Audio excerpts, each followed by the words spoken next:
અમદાવાદમાં રિક્ષા ચાલકોની હડતાલની નહિવત અસર જોવા મળી। શહેરના રસ્તાઓ પર રિક્ષા ફરતી જોવા મળી। આજે શહેરમાં રિક્ષા ચાલકોની હડતાલની જાહેરાત કરવામાં આવી હતી। કમિશનરે બહાર પાડેલા નોટિફિકેશનથી રિક્ષા ચાલકો નારાજ છે। પરિપત્ર બાદ આજે હડતાલની જાહેરાત કરવામાં આવી હતી, પરંતુ તેની કાંઈ ખાસ અસર જોવા નથી મળી।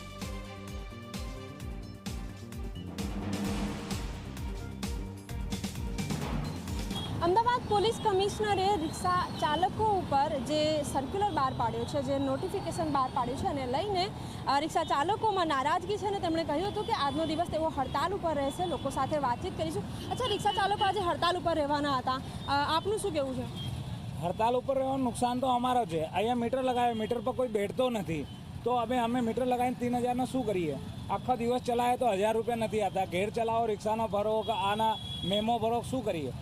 બિલકુલ, અત્યારે જે રિક્ષા ચાલકોની હડતાલ છે એની અસર અત્યારે નહિવત છે। સાથે જ જે અન્ય લોકો છે એમની સાથે પણ વાતચીત કરીશું, એમને પણ પૂછીશું જેઓ રિક્ષા ચલાવી રહ્યા છે એવો। પરંતુ અત્યારે જે હડતાલની અસર છે એ નહિવત છે અને રિક્ષા ચાલકો જે છે એ શહેરમાં ફરી રહી છે। ક્યાંક એવા દાવાઓ કરવામાં આવ્યા હતા કે હડતાલ અને હડતાલના કારણે તેઓ જે મુસાફરો છે એમને રિક્ષામાં નહીં બેસાડે, પરંતુ અત્યારે જે હડતાલની અસર છે એ નહિવત જોવા મળી રહી છે। કેમેરામેન ઉમેશ પરમાર સાથે સપના શર્મા, ઝી 24 કલાક, અમદાવાદ।